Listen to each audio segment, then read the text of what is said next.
बात करेंगे आंवला की खेती के बारे में। क्या आप तैयार हैं हमारे साथ आंवला की खेती पढ़ने के लिए?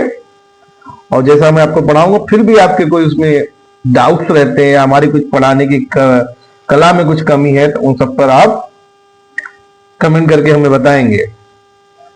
धीरे धीरे हम डिजिटल प्लेटफॉर्म की ओर बढ़ते हुए, अभी तक तो खैर हम बोर्ड पे ही पढ़ा रहे थे, बड़ा आनंद आता था, लेकिन अब सब लोग इसी क्रांति की ओर है, तो हम भी इस क्रांति का हिस्सा बनने के लिए तैयार हैं।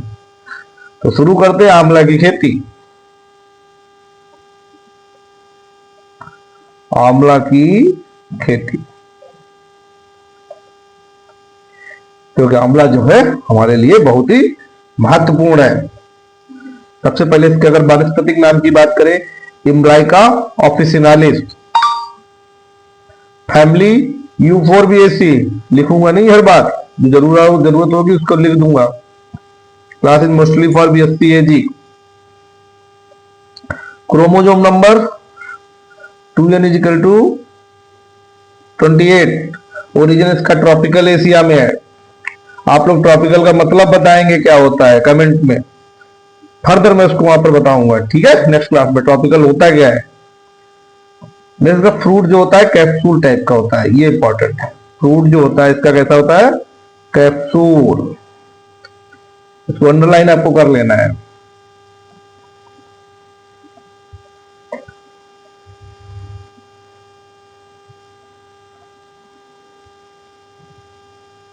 फ्रूट कैप्सूल हो गया इसका। नेक्स्ट वन, इर्बिक पोर्शन जो होता है इसका मीजोकार्प और इंडोकार्प, और इसके इन्फ्लोरेसेंस को क्या बोलते हैं? इन्फ्लोरेसेंस को इसके बोलते हैं रेसिनोज।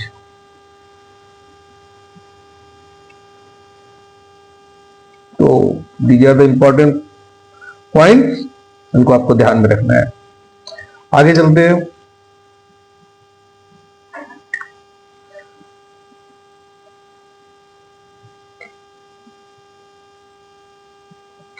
अच्छा, आंवला का जो फ्रूट पाउडर बनता है उसका काम क्या होता है, ये सबसे जरूरत बात है। आजकल आंवला जबकि हर घर में होना चाहिए, तो हर घर से गायब भी होता जा रहा है। सबको आंवला लगाना चाहिए, क्योंकि ये जो मेजर कंपोनेंट है त्रिफला का है। त्रिफला का मतलब 3 फल। कौन कौन सा? हरड़, बहेड़ा और आंवला, तीनों को मिला के एक चूर्ण बनाया जाता था पहले। तो वो क्या है? त्रिफला का कंपोनेंट है। आज मार्केट में बहुत सारी कंपनी बना के अपना देती है। तो त्रिफला का ये कंपोनेंट कौन सा है मेन? आप अपना आंवला। तो अगर आपसे कोई त्रिफला की बात करे, अब त्रिफला का मतलब 3 फल। पहला क्या हो गया? आंवला,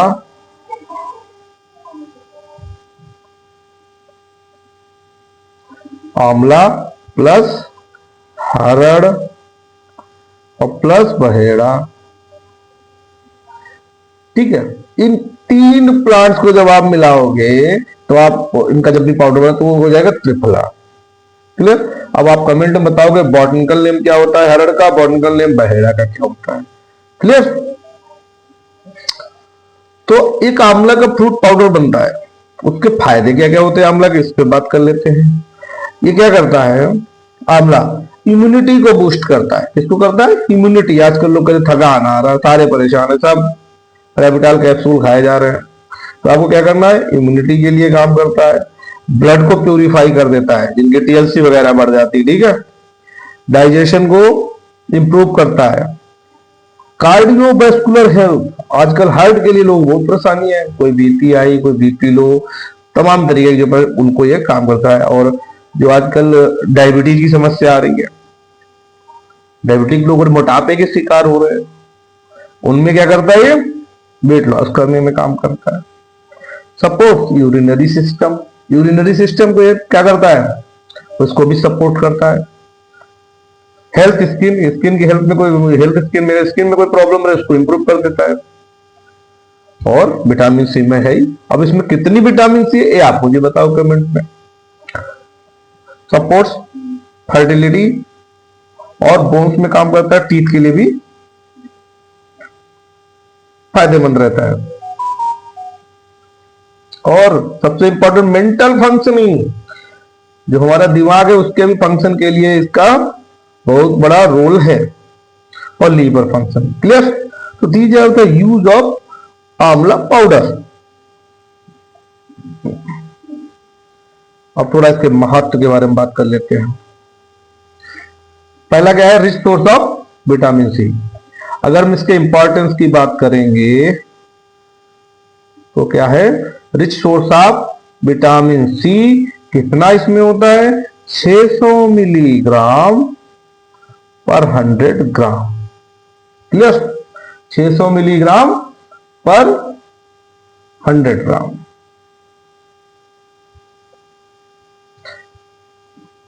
अब आपके लिए क्वेश्चन है, विटामिन सी सबसे ज्यादा किस फ्रूट में पाई जाती है? क्लियर? और अमरूद में कितनी पाई जाती है? आप कमेंट में बताएं। अच्छा, इससे बनाया क्या क्या जाता है ये भी नोट कर लो। क्या क्या बनाया जाता है? मुरब्बा बनाया जाता है। बहुत सारे बच्चे हमारे नहीं जानते होंगे, मुरब्बा बनाया जाता है। और चटनी आंवला की खाई जाती है। क्लियर? मुरब्बा, चटनी, सॉस और कैंडी इसका सबसे फेमस प्रोडक्ट है। क्या है? कैंडी। कैंडी इसका सबसे फेमस प्रोडक्ट है। तो एक्चुअली हम उस एरिया में रहे हैं तो कैंडी ज्यादा यूज की जाती थी। Further tablets, toffee, pickles, powder, इसमें इनका यूज होता है। और इसका अगर ऑयल में उसका हेयर ऑयल भी बनाया जाता है। और त्रिफला और च्यवनप्राश में इसका यूज होता है। त्रिफला मैंने बता ही दिया, त्रिफला और च्यवनप्राश में। और ब्लड सर्कुलेशन के लिए भी ये इंपॉर्टेंट है।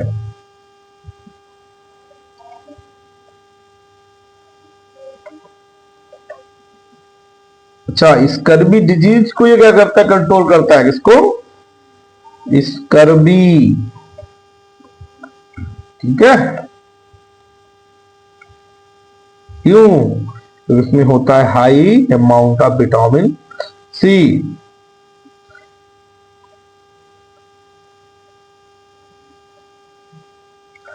अच्छा, इसके प्रोडक्ट और कौन कौन से बनाए जाते हैं?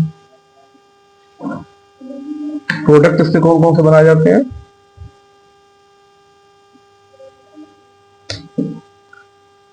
आंवला की क्या बनाई जाती है? सुपारी बनाई जाती है। क्या बनाई जाती है? सुपारी।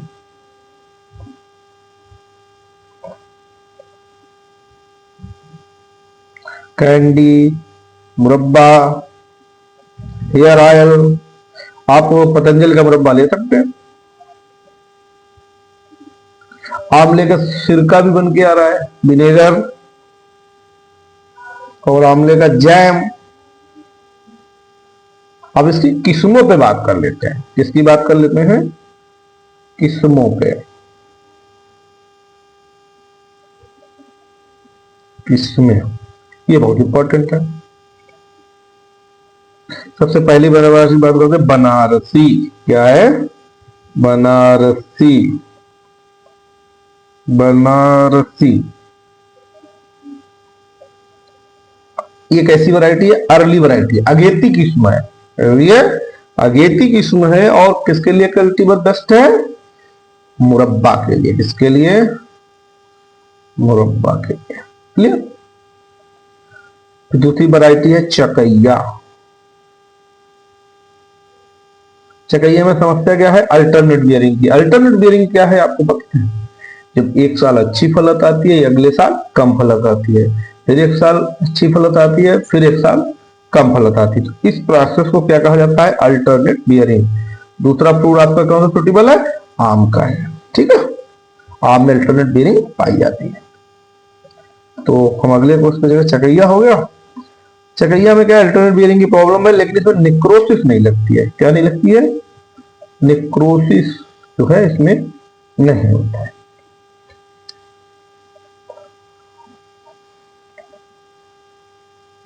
एक आती है वैरायटी फ्रांसिस। क्या है? फ्रांसिस, जिसे क्या कहते हैं? हाथी झूल। क्या बोला जाता है? हाथी झूल। इसमें क्या है? सबसे ज्यादा निक्रोसिस की प्रॉब्लम होती है। किसकी? नेक्रोसिस की सबसे ज्यादा प्रॉब्लम आती है किसमें? फ्रांसिस में। ठीक है।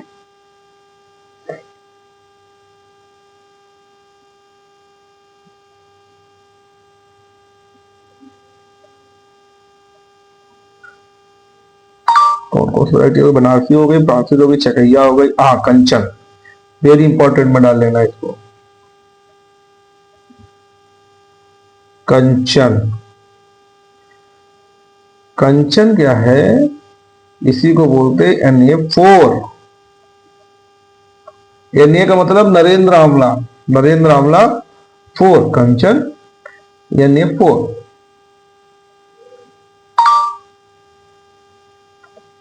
कंचन नरेंद्र आंवला 4। अच्छा, ये किसका सिलेक्शन है? सीडलिंग सिलेक्शन है। किसका है? सीडलिंग सिलेक्शन किसका है? ये चकैया का। ये चकैया के सीडलिंग सिलेक्शन के थ्रू प्राप्त की गई। इसकी खास बात क्या है? रेगुलर बियर है, बराबर फल देगी। ठीक है, लगातार, नो अल्टरनेट बियरिंग। ठीक है। अल्टरनेट बियरिंग किसमें थी? चकैया में थी। और ये चकैया से ही प्राप्त की गई है, लेकिन ये कैसी है? रेगुलर बियरिंग, लगातार फल देने वाली। अगली क्या है आपको?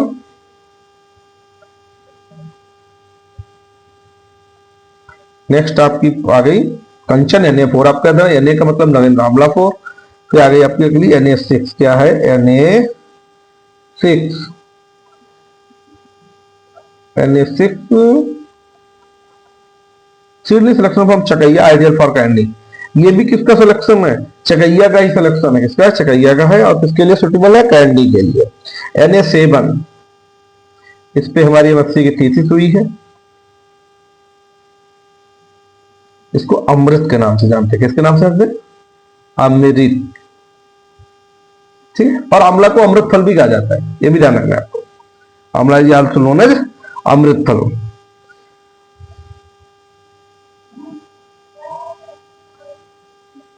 ठीक। और ये किसका सीडलिंग सिलेक्शन है? फ्रांसिस का। किसका है? सीडलिंग सिलेक्शन है किसका है? फ्रांसिस का।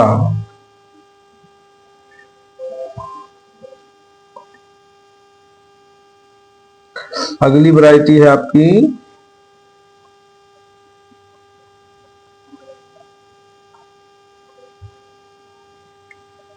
नीलम। नीलम क्या है? Na9।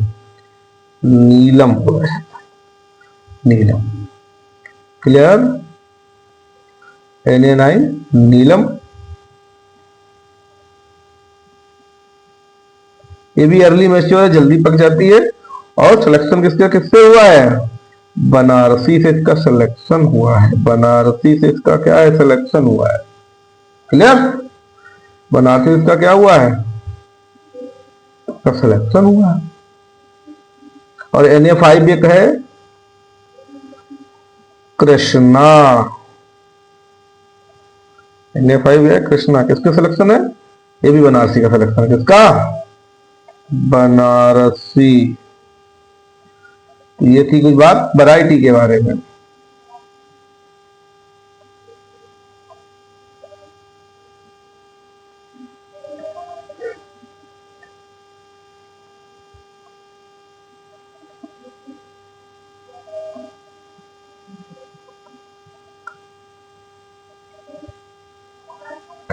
जो भी वैरायटी आई है एनए करके, वो सारी सारी कहां से निकली है? स्टेट एग्रीकल्चर यूनिवर्सिटी एनए से।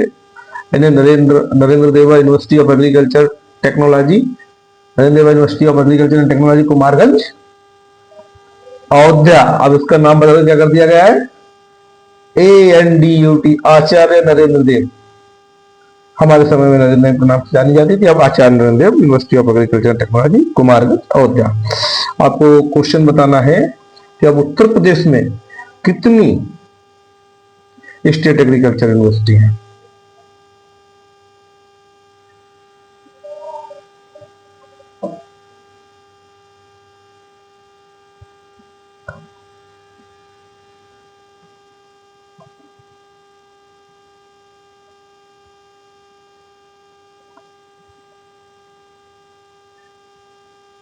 अगला बात कर लेते हैं आपसे, मिट्टी कैसी चाहिए आपको, कैसी चाहिए मिट्टी।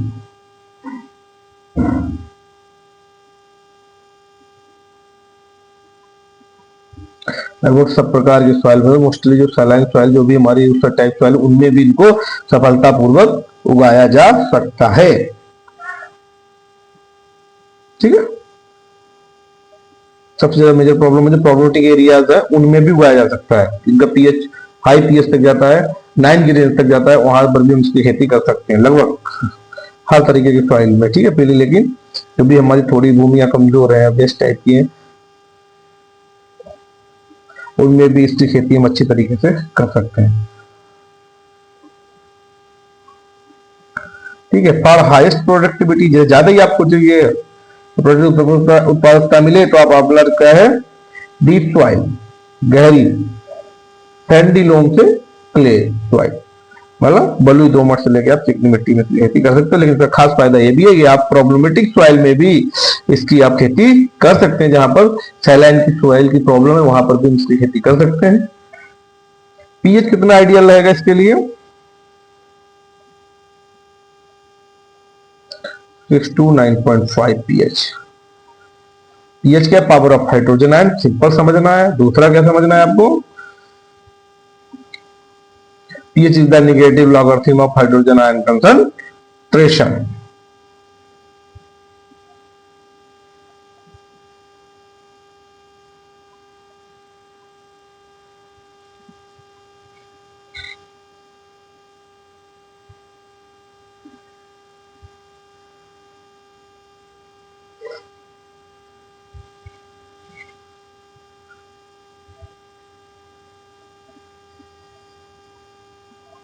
क्लाइमेट कैसी चाहिए, ये देख लो, सब ट्रॉपिकल प्लांट कैसा है, सब ट्रॉपिकल प्लांट है।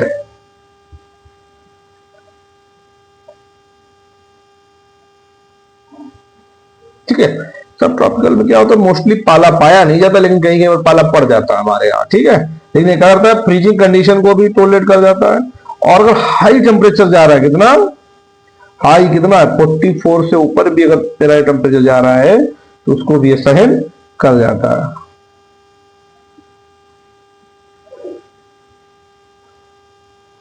लेकिन जैसे 45 के ऊपर जाएगा तो क्या हो जाएगा, अगर 45 से एबव जा रहा है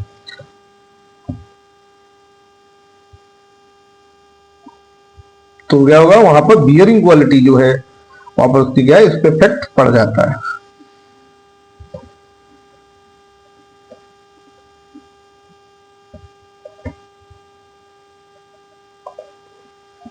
और दूसरी बात ध्यान रखना कि जीरो के नीचे का टेम्परेचर जा रहा है, बिलो जीरो, तो क्या हो जाएगा फिर, ठीक है, प्लांट की कोई इम्पैक्ट पड़ जाता है। ठीक, सेंसिटिव रहता है। प्रोपगेशन,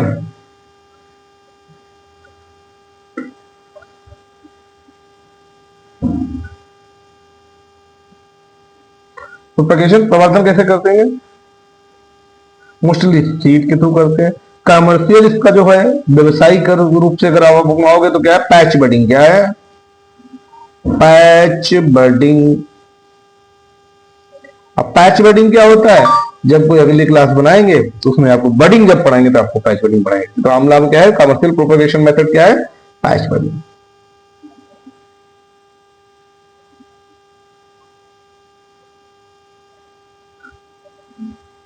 रूट स्टॉक, कई बार बच्चे बहुत कंफ्यूज होते हैं रूट स्टॉक के बारे में। इस पे भी हमारी ये वीडियो पड़ी हुई है एक दो, आप देख सकते हो चैनल पे। अगर वहां नहीं समझ में आया तब मैं दूसरा बना दूंगा।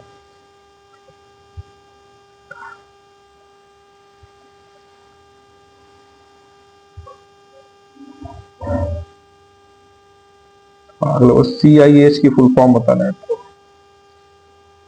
CIH, central institute of arid horticulture, Bikaner. Root stock का काम क्या होता है, raising of seedling is essential for root stock. ठीक है,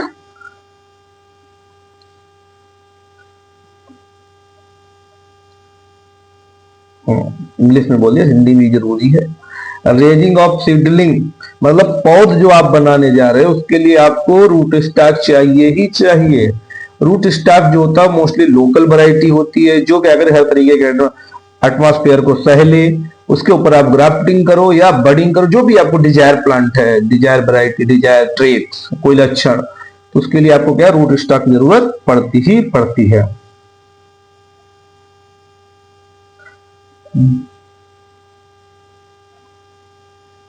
बडिंग की बात करें तो सबसे ज्यादा सक्सेस आपको क्या मिलता है, 85 टू 100% आपको सक्सेस मिल जाती है किसमें, पैच बडिंग में। और फॉरगेट बडिंग को भी हम यूज कर लेते हैं। अच्छा, मौसम कौन सा ठीक रहेगा आपको ध्यान रखना, जुलाई, जुलाई महीना जो है आपको क्या है, जुलाई महीने आपके लिए सबसे क्या है, फिट है, ठीक है।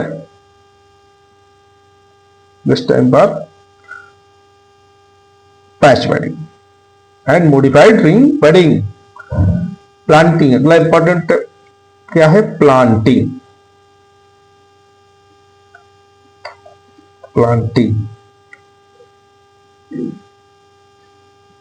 प्लांटिंग आप करेंगे तो आपके जो बटेड आंवला प्लांट्स हैं उनको क्या करेंगे, जुलाई अगस्त में आप या फरवरी में आप उनको क्या करेंगे, प्लांटिंग करेंगे,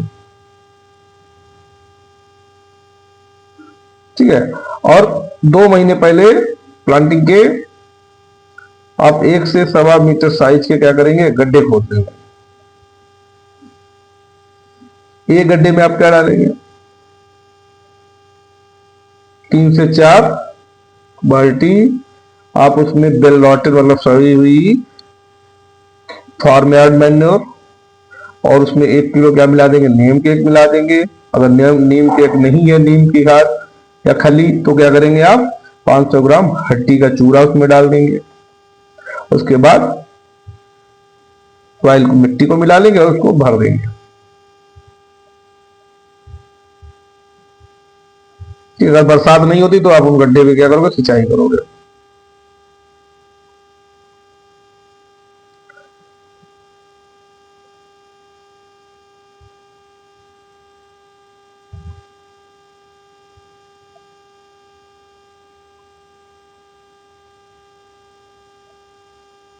मल्चिंग आजकल बहुत ज्यादा इंपॉर्टेंट है, मल्चिंग कर लेते हैं आप लोग। मल्चिंग के कई सारे फायदे हैं। मल्चिंग होता क्या है, जैसे कोई प्लांट है ये, और इसके जो नीचे का एरिया है ये, इस पर आप स्ट्रा डाल दो या प्लास्टिक मल्च कर दो। इस तरीके से मल्च मतलब उसके रूट जोन जो भी नीचे के पार्ट है जहां से नमी का क्या हो, हरास ना हो। और दूसरा क्या फायदा, जब आप किसी को यहाँ पे ढक दोगे तो यहाँ पर क्या है, कोई बीड जो है बाहर नहीं निकल पाए, तो बीड कंट्रोल हो जाता है। और मॉइस्चर का क्या हो जाएगा, आपका मॉइस्चर आपका मतलब प्लांट बचा लेता है, क्योंकि हरास नहीं होता है यहाँ से, ठीक है। तो मल्चिंग होती है 2 तरीके की, कौन कौन सी, पहली क्या हो जाएगी, ऑर्गेनिक मल्च, जिसमें आप भूसा समझ लो, ठीक है, या गोबर की खाद पतली पतली आप बिछा सकते हो। और उसके बाद अगर इनऑर्गेनिक की बात कर लें तो आपका क्या हो जाएगा, पॉलीथीन से कवर कर सकते हैं। तो पॉलीथीन की बात करें अगर, पॉलीथीन आपकी क्या हो गई, इनऑर्गेनिक, क्या हो गई, इनऑर्गेनिक पॉलीथीन। क्लियर। सबसे अच्छी मल्च क्या हो जाएगी आपकी, जो क्या करे, लिटिल मॉइस्चर ऑब्जॉर्ब करे, allow rainfall to move downward rapidly in the soil, और जो भी क्या है, जो बरसात वगैरह हो उसको नीचे जाने दे। ऐसे ही हमें मल्च का यूज करना चाहिए।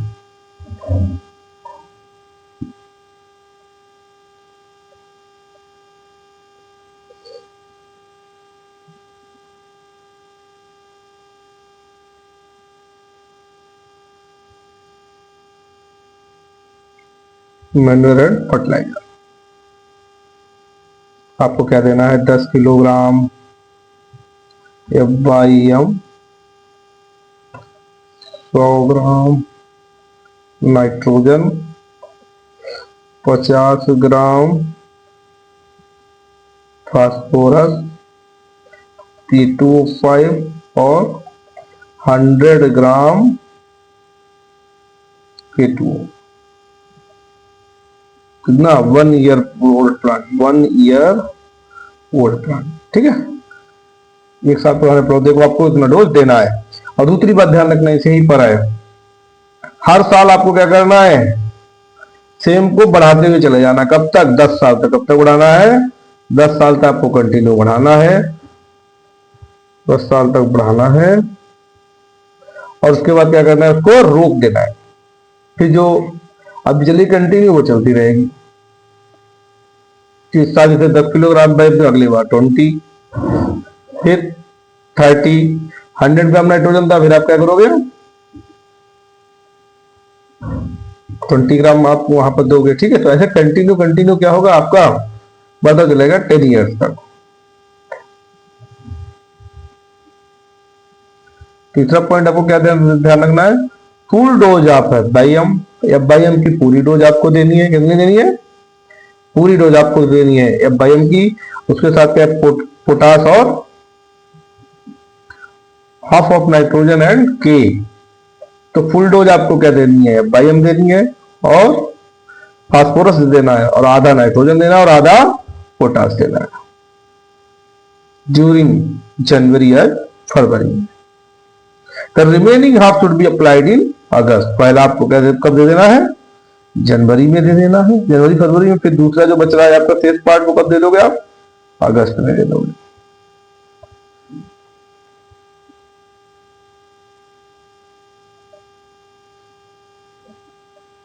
Deficiency system of micro nutrient. देखो किनकी किनकी डिफिशियंसी होती है, ये देख लेते हैं। नाइट्रोजन की कमी हो जाएगी, डिफिशियंसी। ठीक है, कमी किसमें, पहला क्या है, नाइट्रोजन। कैसी लीव्स हो जाएंगी, येलोइंग हो जाएंगी। कौन सी, निचली वाली। तो नीचे प्लांट अगर ये प्लांट है, तो ये वाली पत्तियां क्या है, पीले कलर की हो जाएंगी।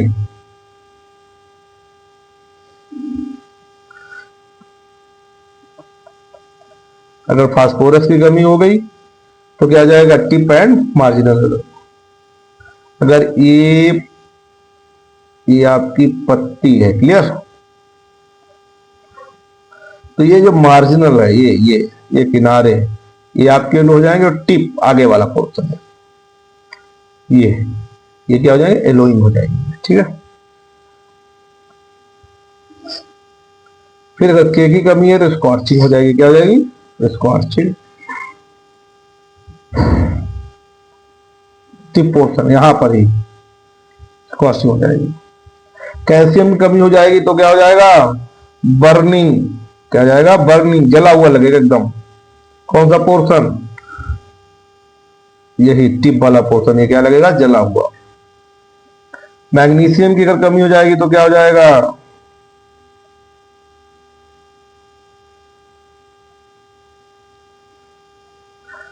Uniform yellowing.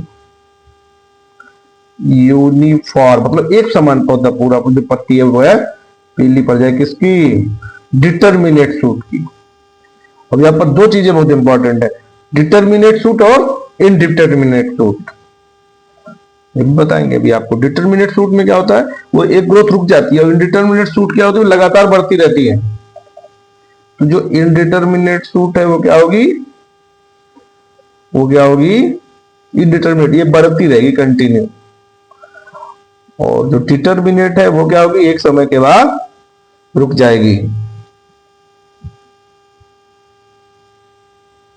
दो तरीके की सूट पाई जाती हैं। आपको क्या देखने में लगता है कि एक जैसा पौधा है, चलो भाई एक आंवला है, इसमें दो तरीके की सूट होती है, डिटर्मिनेट और डिटर्मिनेट।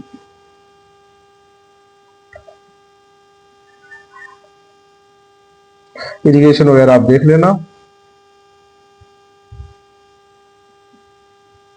एक इसमें इंपॉर्टेंट फैक्टर आता है फ्रूट ड्रॉप। क्या आता है, फ्रूट ड्रॉप मतलब फल इसमें कब ज्यादा गिरते हैं। ठीक है, उसको ध्यान रखते हैं, क्योंकि एक है अगर फल आ गए और वो सबके सब अगर मतलब फ्रूट्स अगर डेवलप हो गए तो क्या होगा, प्लांट हमारा गिर जाएगा।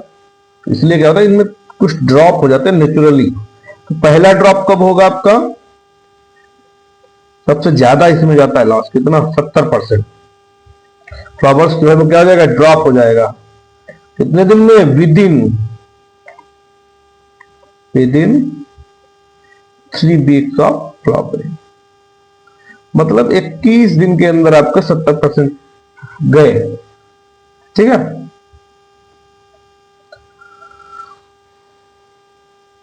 सेकेंड,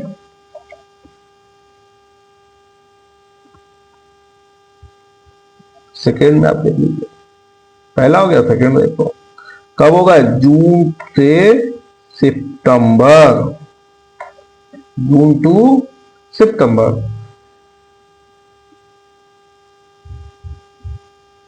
इसमें क्या करें, थोड़े बहुत महीन महीन फ्रूट्स आते हैं, वो आपके क्या होंगे?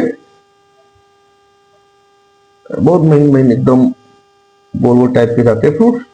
अरे लगभग इतना साइज होता है उनका, ऐसे। इससे कुछ बड़ा मान लो, इतना। हाँ इतना तो होगा, ग्रीन कलर का। वो फ्रूट ड्रॉप होता है। ठीक है।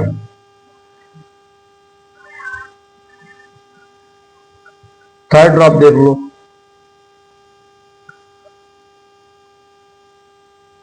अगस्त से अक्टूबर में होगा। कब होगा? अगस्त से अक्टूबर।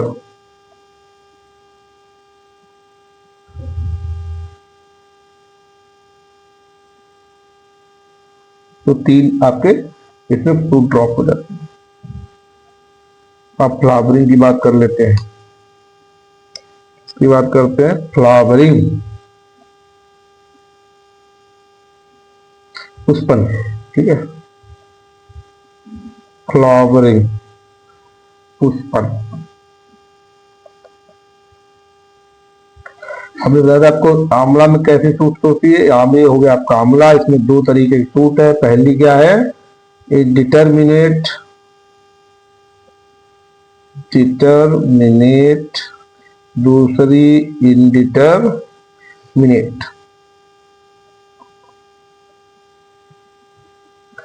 अब इसकी खास बात देख लो इनडिटर्मिनेट की। ये ये क्या करेगी? इससे लंबी होगी, इससे लंबी होगी। ठीक है। और सीजन जब आएगा तो ये ग्रोथ करेगी, लेकिन इस पर कोई भी फ्रूट नहीं आएगा। क्या होगा? कोई भी फ्रूट जो है वो क्या है? नहीं आएगा। ये ध्यान रखना है आपको, कोई भी फ्रूट नहीं आएगा। ये मैंने लिख दिया है, कोई फ्रूट यहां पर नहीं है। किसमें? इनडिटर्मिनेट। ये बढ़ती रहती है। क्लियर?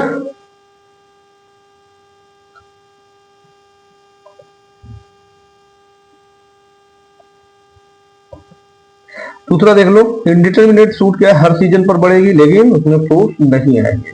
अगला क्या है आपका? डिटर्मिनेट फ्रूट की बात कर लेते हैं।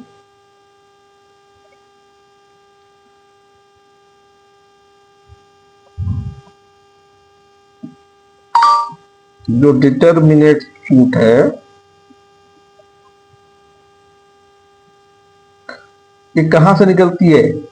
जो है इंडिटरमिनेट फ्रूट्स है, उनकी नोट से है। कौन सी फ्रूट निकलेगी? डिटर्मिनेट। कितने कितनी? तो 3 to 5 वेरी प्रोमोकार्डिंग वैरायटी। तो ये निकलेंगे 3 से 5। किसके वहां से निकलेंगी?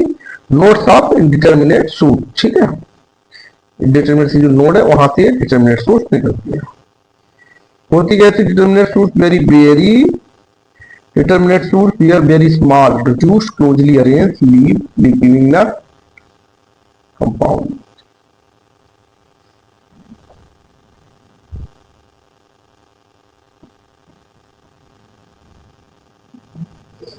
अगला इंपॉर्टेंट पॉइंट,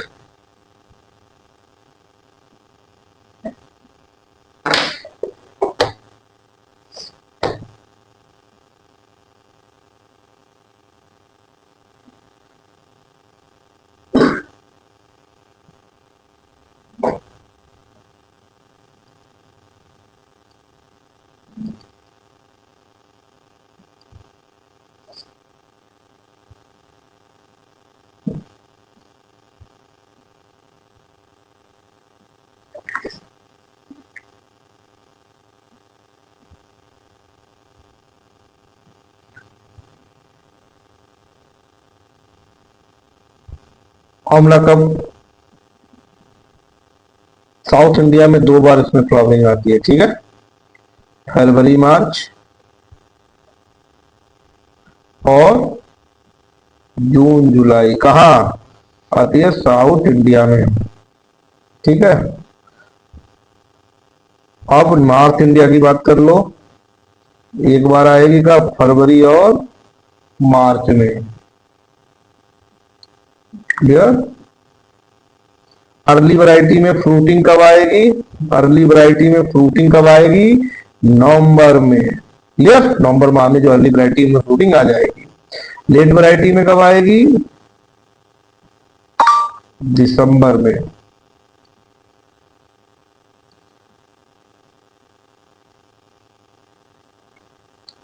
पॉलिनेशन किसके द्वारा होता है, ये ध्यान रखना है बहुत सारा। पॉलिनेशन वाला पराग, पॉलिनेशन, पॉलिनेशन का मतलब जो होता है वो हवा द्वारा होता है। परागण किसके द्वारा होगा? हवा द्वारा। कहीं कहीं पर कीट द्वारा होता है, ठीक है, इसमें किसके? हवा के द्वारा होता है।